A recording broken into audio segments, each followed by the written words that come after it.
জাগিছে জাগিছে জাগিবই ছাত্র সন্থা জাগিছে জাগিছে জাগিবই অসমীয়া জাগিছে জাগিছে জাগিবই ডক্টর গুপ্তা মহোদয় মাৰ্ঘেৰিটাত পুনৰ প্ৰসূতি মহিলাৰ মৃত্যুৰ ঘটনা চিকিৎসকৰ গাফিলতিৰ বাবেই মহিলাগৰাকীৰ মৃত্যু হোৱাৰ অভিযোগ পৰিয়াল তথা স্থানীয় দল সংগঠনৰ জানিব পৰা মতে জাগুনৰ বিজয় গৌতমৰ পত্নী কমলা শৰ্মাক বুধবাৰে মেফ্লাৱাৰ চিকিৎসালয়ত ভৰ্তি কৰোৱা হৈছিল চিকিৎসক ৰাজেশ গুপ্তাৰ তত্বাৱধানত উক্ত নিশাই 12 বজাত কমলাই এটি পুত্ৰ সন্তানৰ জন্ম দিয়ে কিন্তু বৃহস্পতিবাৰে প্ৰসূতিগৰাকীৰ স্বাস্থ্য অৱনতি ঘটাত নিশাই চিকিৎসকে ডিব্ৰুগড়লৈ প্ৰেৰণ কৰে যদিও ডিব্ৰুগড়তে প্ৰসূতিগৰাকীয়ে অকাল মৃত্যুক সাৱটিবলগীয়া হয় সম্প্ৰতি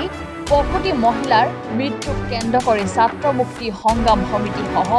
স্থানীয় লোকে উত্তাল কৰি তুলিছে মেফ্লাৱাৰ চিকিৎসালয়ৰ চৌহদ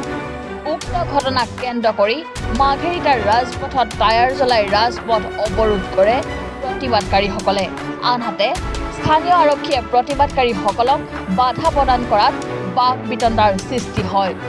উল্লেখ্য যে ছাত্ৰ মুক্তি সংগ্ৰাম সমিতিয়ে চিকিৎসক ৰাজেশ গুপ্তাক গ্ৰেপ্তাৰ কৰাৰ লগতে মেফ্লাৱাৰ চিকিৎসালয়খন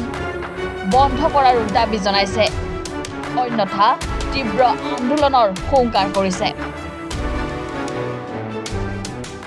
আসলে ঘটনাটো কি হৈছিলে সব ঘটনাটো ঘটনাতে সেইদিনা ইয়াত মেডিকেল এডমিট কৰা চিজাৰিং কৰা হয় তাৰপিছত ডক্টৰৰ গাফিলতি প্ৰথম কথাতে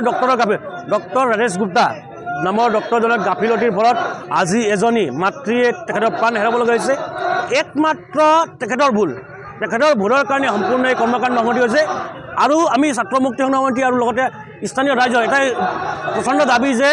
এই যি ৰাজেশ গুপ্তা নামৰ ডক্টৰ আছে যিজন আছে তেখেতৰ লাইচেঞ্চ কেঞ্চেল কৰিব লাগে ইমিডিয়েটলি আৰু এই যি মেৰিফ্লাৱাৰ আছে যে পইচাৰ লোভত যি মানুহৰ জীৱনৰ হেতালি খাই যি মেৰিফ্লাৱাৰ নামৰ মেডিকেল আছে এই মেডিকেল ইমিডিয়েটলি বন্ধ কৰিব লাগিব স্থানীয় প্ৰশাসন জিলা প্ৰশাসনে অতি শীঘ্ৰে এটা ষ্টেপ গ্ৰহণ কৰিব লাগিব যে এই ধৰণৰ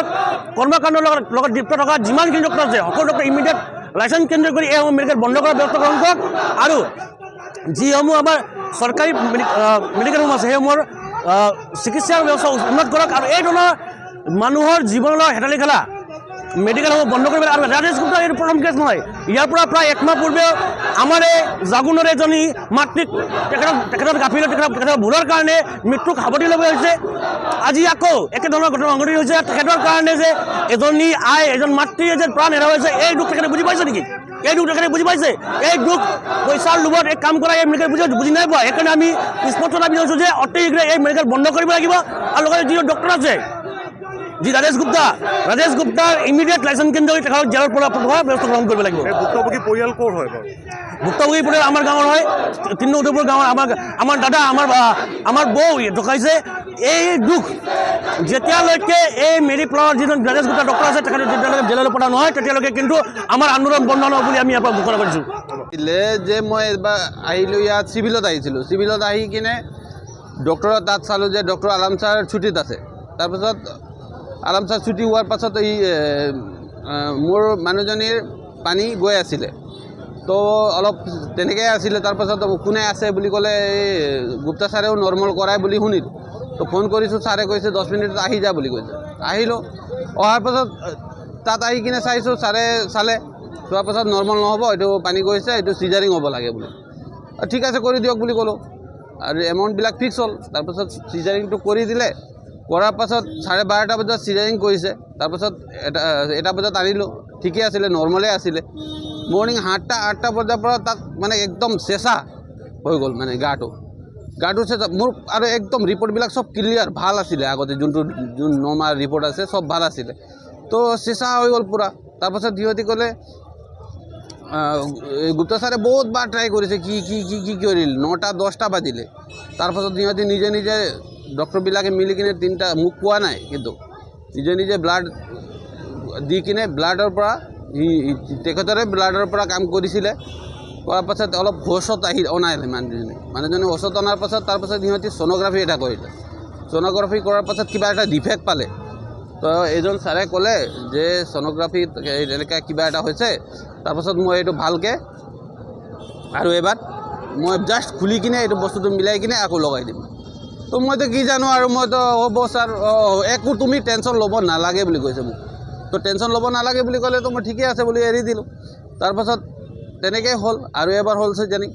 হোৱাৰ পাছত আকৌ আনিলে 3টা 3:30 বজাত ঠিকেই আছিলে পেচেণ্ট ঠিক আছিলে পেচেণ্ট ঠিক হোৱাৰ পাছত আকৌ 8টাৰ পৰা আকৌ পূৰা মেচিন লগাই থৈছিলে 2টা নাৰ্ছো থৈছিলে তাত তাৰপাছত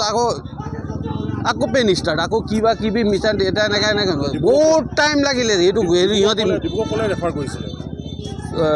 ডিব্ৰুগড় এই ষষ্ঠীকত ষষ্ঠীকত ৰেফাৰ কৰিছে তাত মানুহটো ইয়াৰ পৰা ৰেফাৰ কৰোঁতে তাত মৰিয়ে গ'ল তো বাইদেউক ক'লোঁ সি ক'লে 99% চান্স নাই 1% আছে তো 1% আছে ঠিক আছে আপুনি কৰক তাৰপাছত এই ফৰ্মবিলাক ফিল আপ কৰক বুলি ক'লে মই গৈ কিনে ফৰ্মবিলাক 50,000 ডিপজিট দিব লাগে বোলে ঠিক আছে দি দিছোঁ 50,000 ডিপজিট দি দিছোঁ আৰু কিবি লাগে চব দি দিলোঁ 1%ৰ কাৰণে কৰিলে ডাইৰেক্ট নহ'ল এইটো আৰু সি ক'লে ডক্টৰজনে ক'লে যে যদি এবাৰ কৰি কিনে আনিছিলোঁ যদি মই পাৰিছিলোঁ আৰু 2-3 ঘণ্টা আগত আহিছিলে যদি মই পাৰিছিলোঁ এতিয়া মানুহৰ একে কণ্ডিশ্যনে নাই তো কেনেকৈ কৰিব তেনেকৈ ক'লে এতিয়া আপোনালোকে কি বিচাৰে এতিয়া আমি ন্যায় বিচাৰোঁ আৰু ইয়াত এতিয়া আমাৰ বিল যোনটো 45 গৈছে এতিয়া কি মোৰা লাষ্টৰ 45,000 মই পইচা পে' কৰিম নেকি তোমাৰ ৱাইফৰ নাম কি আছিলে মোৰ কমলা শৰ্মা আৰু তোমাৰ নামটো মোৰ বিজয় গৌতম ঘৰ ক'ত আছিলে মোৰ উদয়পুৰ চাইমেল মাঘেৰিটাৰ পৰা অভিজিত কাকতিৰ ৰিপৰ্ট এনি ভাৰত 24।